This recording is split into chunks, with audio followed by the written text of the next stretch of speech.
I was 74 years old when the letter came. It was a Tuesday, I remember, because my grandson Ben calls on Tuesdays. The envelope was thick and official from a law firm in the city, a place called Henderson and Lowe. I sat at my kitchen table, the one with the chip in the formica, right near where I always rest my teacup, and I opened it with a steady hand. My life had been quiet for a very long time. I had a small house, a pension that covered the bills, and a garden that needed more attention than my knees could give it. The letter was about a property title, a routine matter for the sale of a piece of land my late husband Martin and I had owned for decades. It asked a single question that sent a cold stillness through me, a question about a signature from 1978.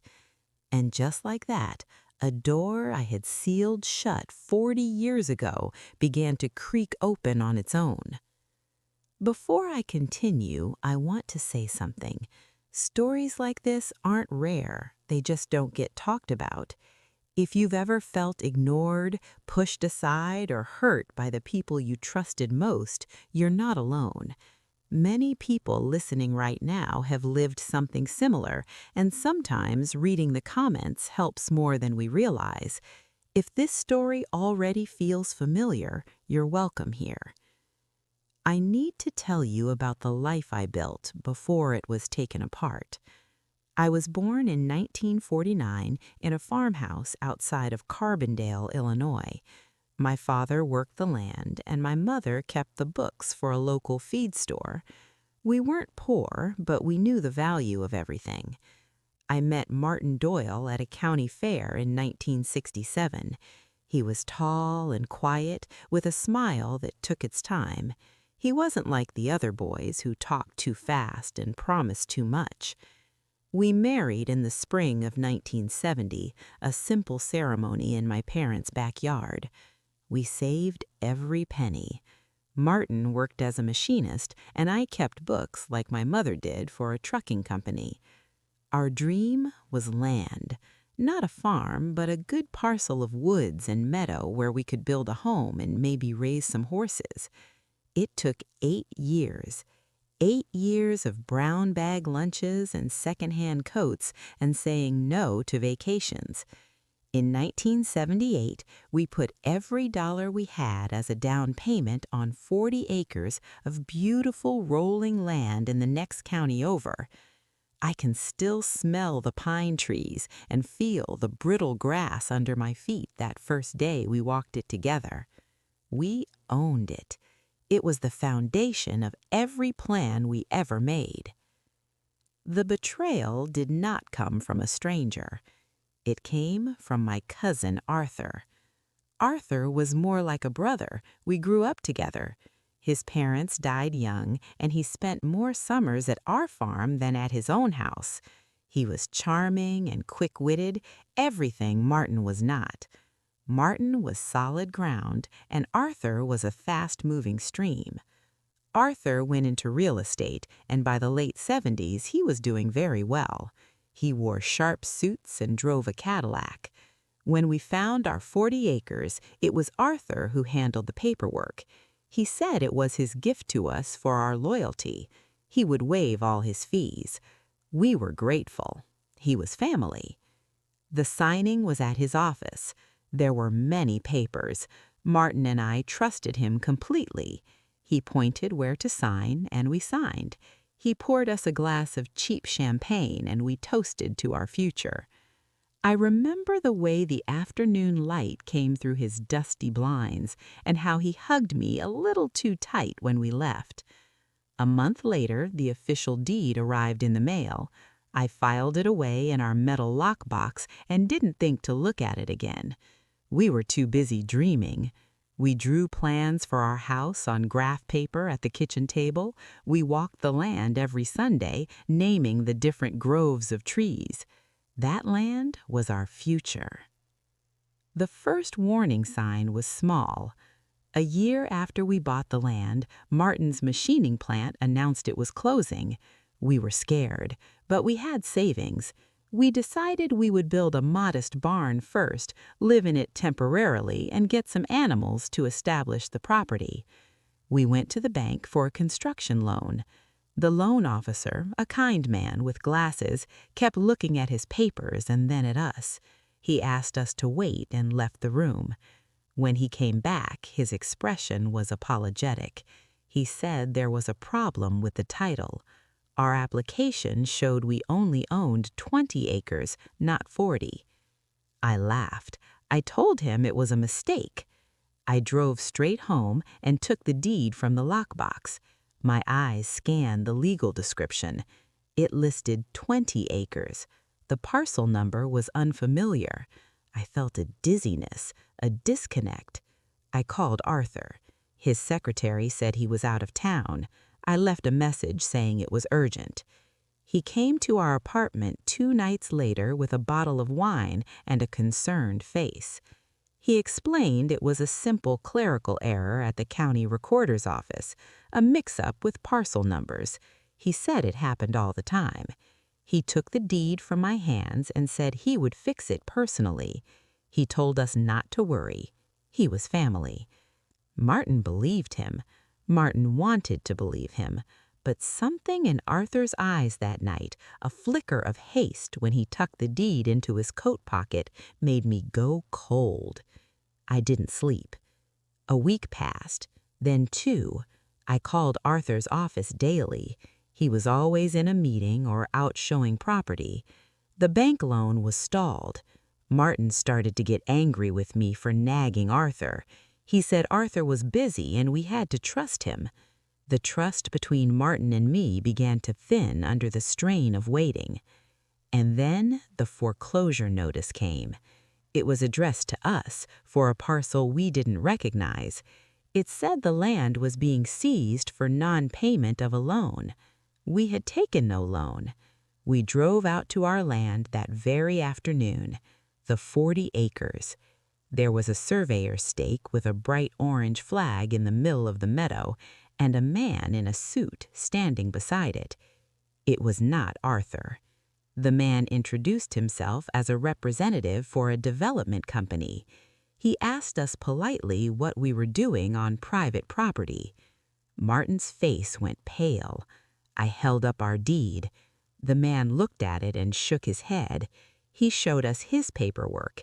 His deed was for the adjacent 20 acres, the southern half of our dream, with a different parcel number and a different owner's name. The name was not ours. The name was Arthur Claiborne. The world narrowed to that piece of paper in the developer's hand. Martin made a sound I had never heard before, a kind of choked, disbelieving gasp. I simply stood there, the wind rustling the pages of my own useless deed. We drove back to town in a silence so heavy it felt difficult to breathe. We went straight to Arthur's office, but it was locked and dark. A neighbor in the adjacent office said Arthur had left for a 2-week fishing trip in Canada. It was then I knew the truth in my bones. This was no error. He had taken our 20 acres, the best part of the land with the mature timber and the creek access, and he had sold it.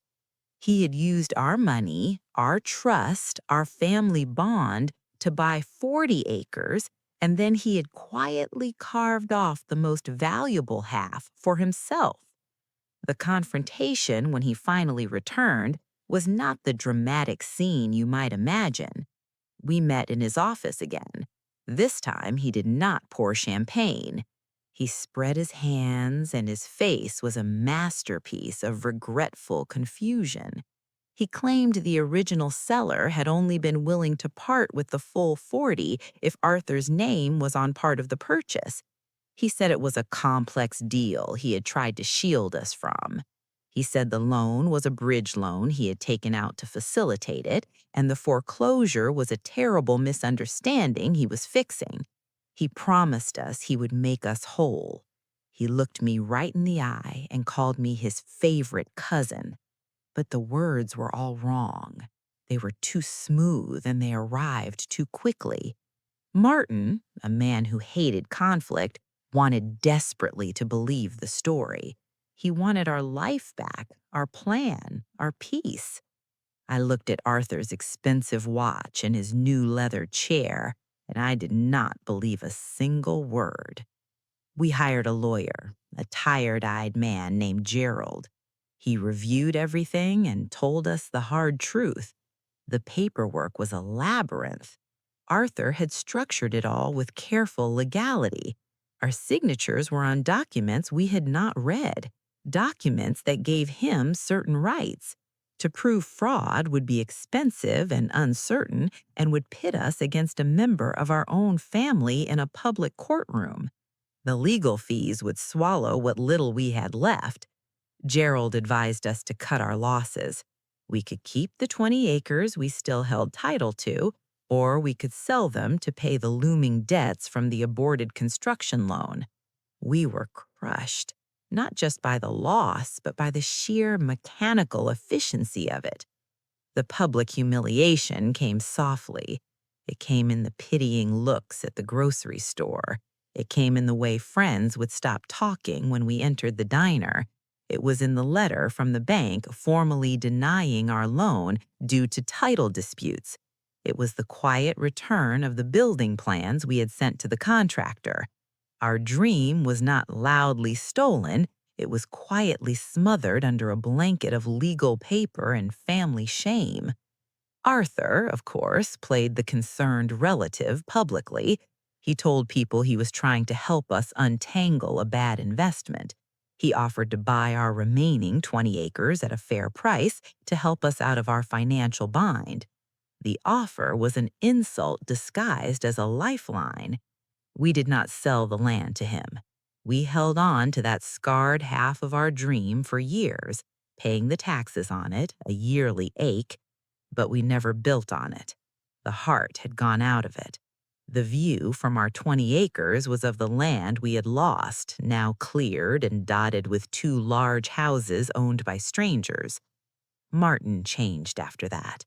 The quiet steadiness in him turned to a kind of permanent sorrow. He blamed himself for trusting Arthur. He blamed himself for not understanding the papers. The light that had drawn to him at that county fair seemed to dim. He took extra shifts at a new plant farther away. We stopped talking about the future because the future we wanted was now owned by someone else. We sold the land eventually, a decade later, to pay for Martin's heart surgery. It felt like the final surrender. This is where I must tell you about the silence. I stayed quiet for 40 years.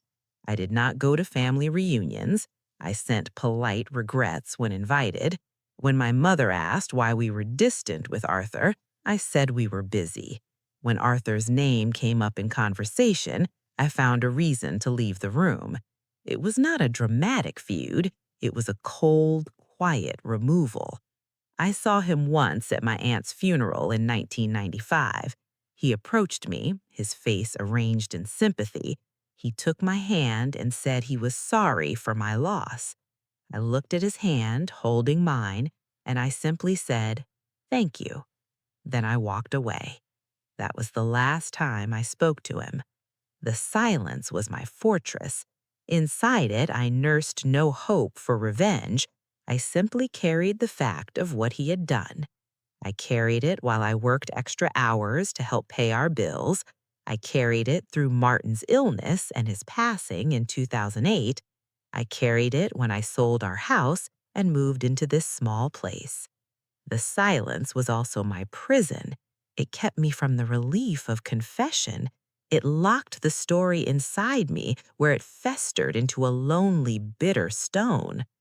I thought about what I could have done differently 1,000 times. I should have insisted on reading every page. I should have hired my own lawyer at the signing. I should have screamed and caused a scene when I first suspected. But I was raised to be polite, to trust family, to not make waves. And by the time I understood the depth of the betrayal, it was too late. The waves would have only drowned what was left of our dignity. Life went on as it does. I found solace in small things, my work, my garden, visits from my sister's children. I built a life around the absence of that dream and that trust. The anger softened into a permanent disappointment, a low hum in the background of my days. Arthur, of course, prospered.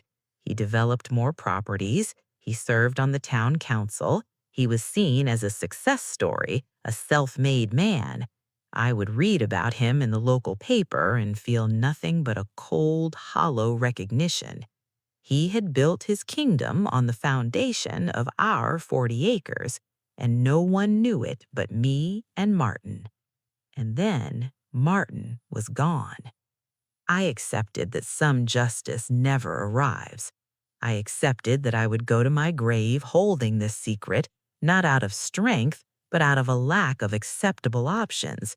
The truth seemed like a burden that would only hurt others, my parents, his children, our extended family. So I kept my peace. I tended my roses. I remembered my husband as the young man at the fair, not the broken one who died with regret in his eyes. And then the letter from Henderson and Lowe arrived on a Tuesday. It was about the title for that remaining 20-acre parcel, the one we had sold so long ago. The current owner was selling, and a title search had discovered a potential irregularity, a signature from 1978 that didn't match the one on file with the county. They needed a notarized affidavit from me confirming I was who I said I was and that I had signed the original deed. It was the most routine of requests, but it required me to pull the old lockbox from the top shelf of my closet. It required me to lay my hands on the original paperwork for the first time in decades. The lockbox was heavy and coated in a fine gray dust. I carried it to the kitchen table, the same table, and laid it down. The key was on my ring, where it had always been, between the key to my first car and a forgotten mailbox key. The inside smelled of old paper and faintly of rust. I lifted out the layers, our marriage certificate, Martin's military discharge papers, the title to the car we buried him in. And then I found the folder marked Land. My hands were steady as I opened it. The first document was the deed we had received in the mail, the one for 20 acres. Beneath it were the carbon copies of the closing documents from Arthur's office. I had not looked at them in 40 years. I smoothed the first flimsy carbon copy on the table. The printed words were faded but legible. It was a purchase agreement for 40 acres between the seller and Arthur Claiborne and Eleanor and Martin Doyle. My eyes traveled down to the signature lines. There was Arthur's flamboyant loop, there was Martin's tight practical script, and there was my own signature, Eleanor Doyle, in the careful cursive I used for important things. I studied it, and then I took the affidavit from the law firm and placed it side by side. The signature on the affidavit was my current signature, looser and altered by time and arthritis, but it was unmistakably my own hand. I looked back at the carbon copy, and that is when I saw it. The Eleanor Doyle on the 40-acre purchase agreement was not my signature. It was a good imitation, a very good one, but the capital E was wrong. I always made my capital E with a distinct straight back and a rounded loop. This E had a curled flourish, something I never did.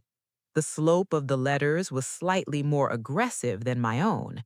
I sat there for a long time just looking from one piece of paper to the other.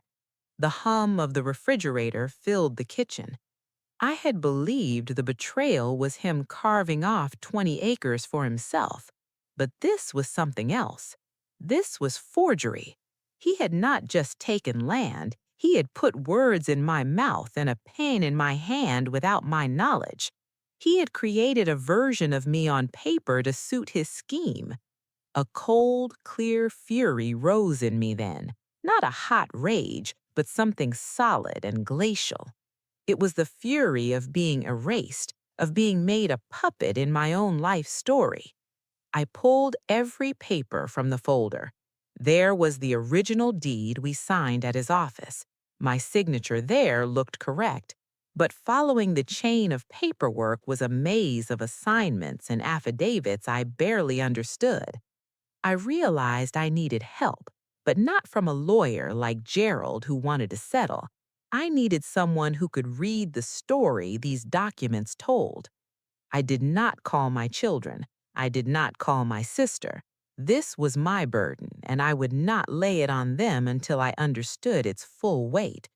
Instead, I called the law firm that had sent the letter. I asked to speak to the paralegal whose name was on the cover letter, a woman named Linda. When she came on the line, her voice was kind and professional. I told her I had the original documents and that I had a question about the signatures. I asked if she could recommend a title examiner or a forensic document analyst. There was a silence on the other end of the line. Then she said very carefully that such a request was unusual, but she could provide a few names. She also said if I suspected fraud on a decades-old title, I should be prepared for a complex and potentially costly process. I thanked her and wrote down the names. The next day, I called an expert named Robert Hayes, whose office was in the state capitol. I mailed him the key documents and a check. 2 weeks later, his report arrived. It was 3 pages of technical language, but the conclusion was plain. It said the signature on the critical warranty deed for the 40-acre parcel, the one that transferred full title, showed signs of simulation. It was highly likely it was not executed by the same person who signed the other available exemplars. In simpler terms, it was a forgery. I held that report and I looked out at my garden. The late afternoon sun was on the peonies Martin had planted for me years ago. I thought about the cost of silence. I had paid for it with my husband's spirit, with our dream, with decades of quiet resentment. Now I had proof of something I had always known in my heart. But proof is not justice. Proof is just a tool. The silent turning point was not dramatic. It happened that same evening. I sat in my armchair with the report and all the old papers spread on the footstool. I asked myself a simple question. What did I want? I did not want money. Arthur's money would feel dirty. I did not want a public scene. I was too old for theatrics, and the town had long ago decided who he was. I did not even think I wanted an apology. An apology from him would just be more words, another performance. What I wanted was for the truth to exist somewhere outside of my own mind and Martin's memory. I wanted the record, the official historical record, to reflect what actually happened. I wanted a single line of correction in the ledger of the world. With that clear in my mind, I knew what I had to do. I called Linda, the paralegal, back. I told her I had retained a document examiner and had a report indicating forgery. I asked if it was the process to challenge a title on that basis after so much time. She was very quiet. Then she told me about something called a quiet title action.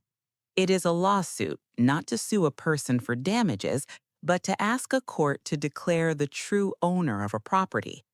Given the time that had passed and the fact the land had been sold to innocent third parties long ago, she said it was unlikely I could reclaim the land. But the court could make a finding of fact, a declaration that the original deed was void due to fraud.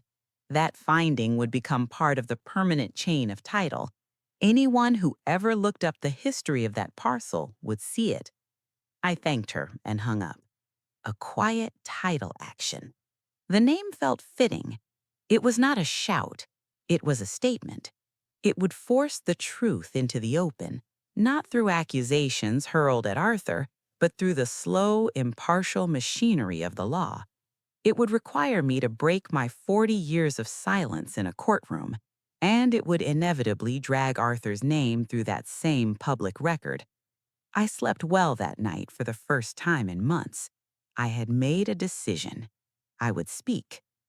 In the morning, I called a lawyer Linda had recommended, a woman named Susan Blake who specialized in elder law and property disputes. I told her the story, and she agreed to meet me. When I went to her office, I brought the lockbox with me. I laid everything out for her. She listened without interruption, her eyes on the papers.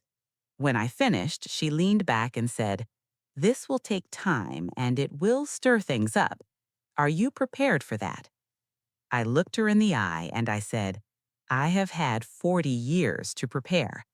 She nodded and said, "Very well. We will file a petition to quiet title. The defendant will be the current owner of the land, but the notice will also go to Arthur Claiborne as a party of interest due to the original transaction. He will be served with papers. He will have to answer." The paperwork was a river of language.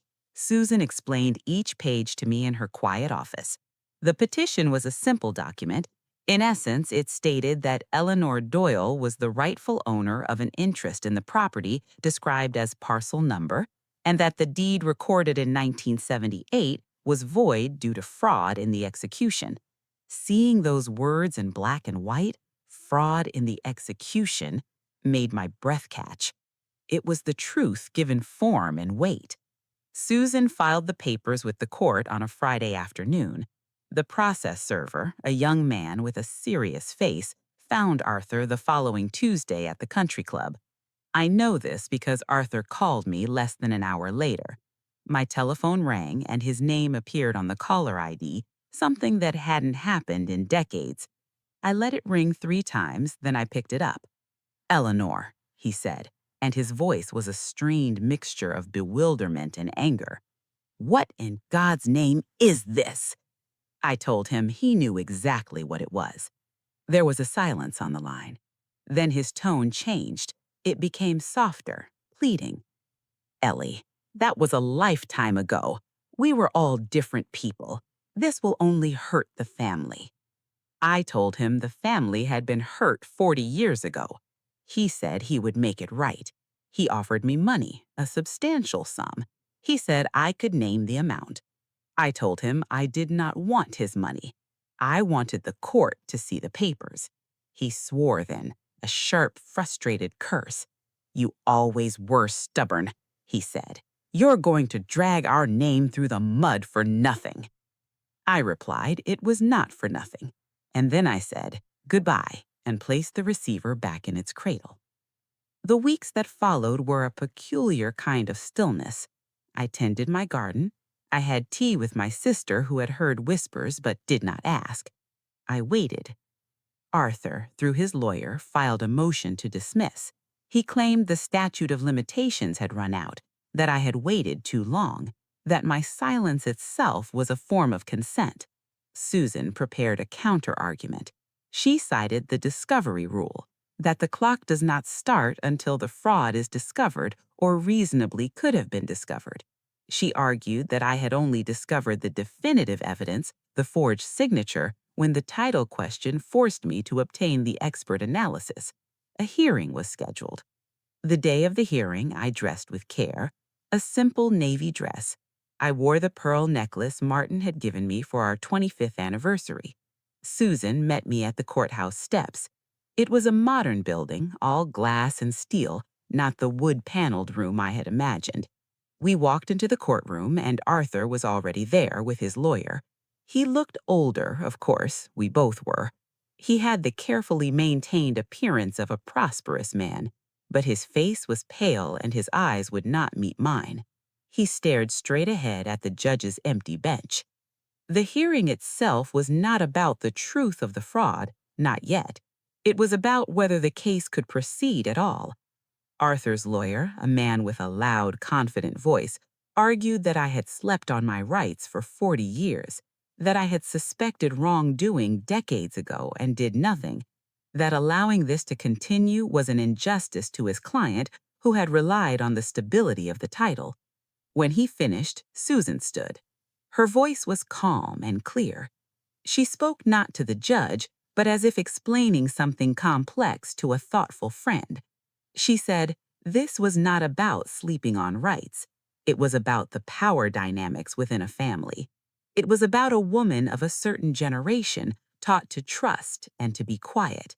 She said I had not had the tools to discover the fraud until now. The expert report was the first concrete evidence, not merely suspicion.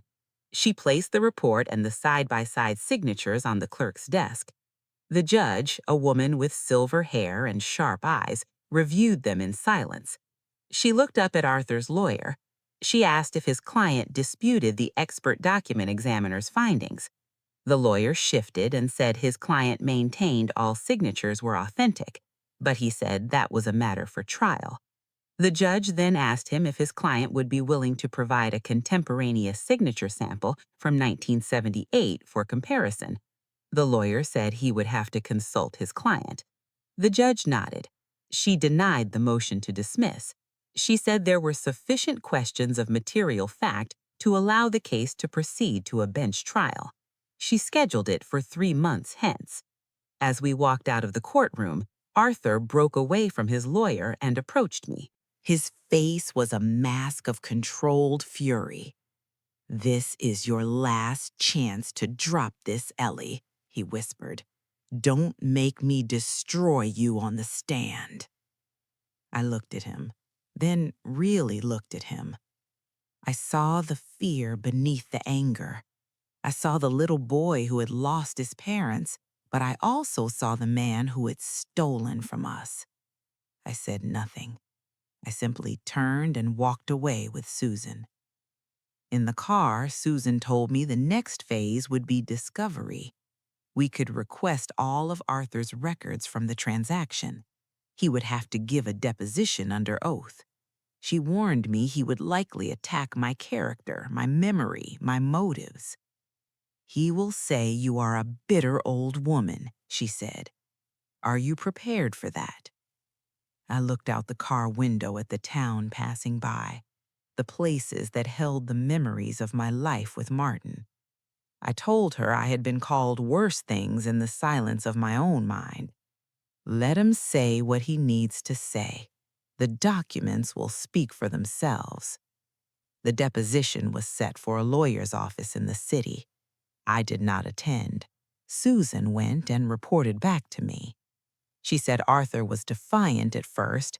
He told a story of a complicated joint investment that went sour. He claimed Martin had been in agreement with the structure all along, but when Susan presented him with the forensic report and asked him to explain the discrepancy in the signatures, he became evasive. He said he didn't remember. He said it was so long ago. When Susan pressed him, asking if he had ever signed my name on a legal document, he invoked his Fifth Amendment right against self-incrimination. He refused to answer. That refusal, Susan told me, was significant. It could be used against him in court. The discovery also produced his old business files from a storage unit. In them was a copy of the original seller's agreement. It showed the seller had been willing to sell the entire 40 acres to Martin and me alone. Arthur's name was not required. There was also a memo in his own handwriting outlining 2 columns of figures.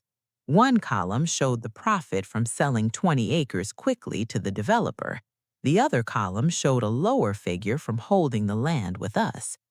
At the bottom of the page, he had written a single word: mine. Susan placed that memo in front of me. I touched the edge of the paper. Seeing that word in his handwriting was the final piece. It was no longer just my memory against his. It was his own hand from 1978 spelling out his intention.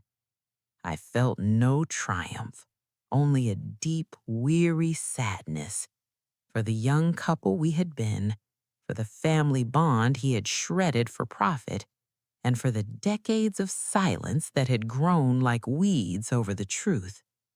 The trial date drew closer. Arthur's lawyer reached out with another settlement offer. It was more money. It included a formal apology. Susan advised me to consider it. Trials are unpredictable, she said, even with good evidence. I asked her what the apology would be worth. She said it would be a matter of public record. I told her I would think about it. That night, I took out Martin's photograph, the one from the fair. I spoke to him as I often did. I told him about the memo and the word mine.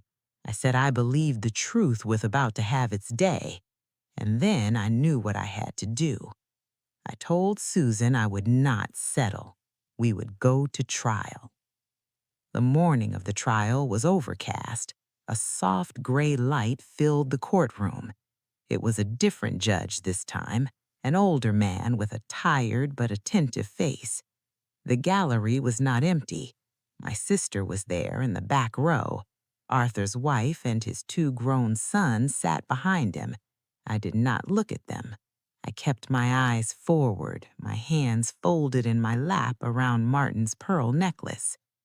Susan presented our case simply. She entered the original documents into evidence. She called the forensic examiner, Robert Hayes, who explained his findings to the judge in plain language. She entered the memo with the word mine. She asked the court to take judicial notice of Arthur's invocation of the Fifth Amendment during his deposition. Then she called me to the stand. Walking to the witness chair felt like walking into a strong wind. I sat down and swore to tell the truth. Susan's questions were gentle. She asked me to describe the dream Martin and I had. She asked me to describe the signing in Arthur's office. She asked me when I first knew something was wrong. I spoke calmly. I told about the bank loan officer and the 20 acres. I told about the developer on our land. I told about the cold silence that followed. I did not cry. My voice was low, but it did not shake. When she asked me why I had never spoken up before, I said I thought it was my fault for not being smarter. I said I was trying to protect the family from shame, and I thought the truth would only cause more pain. Then she asked me what I wanted now. I looked at the judge. I said I wanted the record to show that Martin Doyle and I bought 40 acres in good faith in 1978. I said the deed that severed that land was based on a forgery. I said I was not asking for the land back. I was asking for the truth to be attached to it like a shadow from now on. Then it was the turn of Arthur's lawyer. He approached with a sharp smile. He began by asking about my memory. He implied I was confused. He asked if I held a grudge because Arthur had been more successful in life. He suggested Martin had been a poor businessman who had entrapped us both. I felt a heat rise in my chest, but I kept my voice even. I said Martin was a good man. I said my memory of the facts was clear. Then he handed me a photograph of Arthur and me as children on the farm swing. He asked me how I could do this to family. I looked at that photograph. I saw two children who trusted each other. I handed it back to him.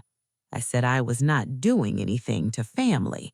The man who did something to family was sitting at that table over there, and he did it 40 years ago. The lawyer had no more questions. Arthur did not take the stand in his own defense. His lawyer gave a closing argument about the passage of time and the unreliability of memory. Susan gave hers about the permanence of evidence and the right to have the truth recognized. The judge thanked us both and said he would take the matter under advisement. A written ruling would follow. The waiting was peaceful. I had said what I needed to say in a room where it was recorded. Whatever the judge decided, the truth was no longer mine alone to carry. It was in the open air. The ruling came 2 weeks later. Susan read it to me over the phone. The judge found in my favor. He declared the 1978 warranty deed void due to fraud in the execution. He ordered the county recorder to place a permanent memo on the title chain noting the court's finding. He dismissed any financial claims due to the passage of time, but he stated the factual finding was clear. The truth was now part of the record. There was no applause, no dramatic scene. Arthur's name was in the ruling, of course. The local paper ran a small story in the business section about the title dispute. It did not make the front page, but it was there. I heard through my sister that Arthur resigned from the town council shortly after. His sons, I am told, were shaken by the evidence. That is a consequence I did not foresee and do not rejoice in. It is simply a fact. He lives in the same large house, but I am told he rarely goes out. The punishment was not the ruling. The punishment was the truth becoming official. It stripped him of the story he told himself and others. It replaced his version with the judge's version. That is a quiet consequence, but it is a real one. For me, the change was internal. The stone of bitterness I had carried for 40 years dissolved, not into sweetness, but into clarity.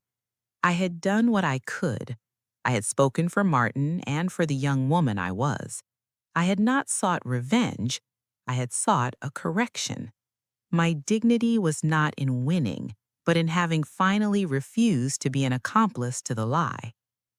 I go to the cemetery now, and I can talk to Martin about something other than regret. I can tell him it is settled. The land is still gone. Our dream is still gone. But the theft is no longer a silent ghost between us. It has a name, and it is on paper in a courthouse file. That is enough. I shared this story because silence hides too much pain. If it reminded you of your own life, you're not alone. Share your thoughts in the comments. Someone may need your words. And if these stories matter to you, you're always welcome to subscribe. The seasons turn. My garden is blooming. The roses are particularly good this year. I have a photograph of Martin and me on the 40 acres that first day. I keep it on the mantle now. We look so young and full of hope. I look at it and I feel not the sting of loss, but a gratitude for the dream itself, for the love that fueled it, and for the quiet strength it took to finally speak. That is my legacy. Not the land, the truth, and the peace that followed.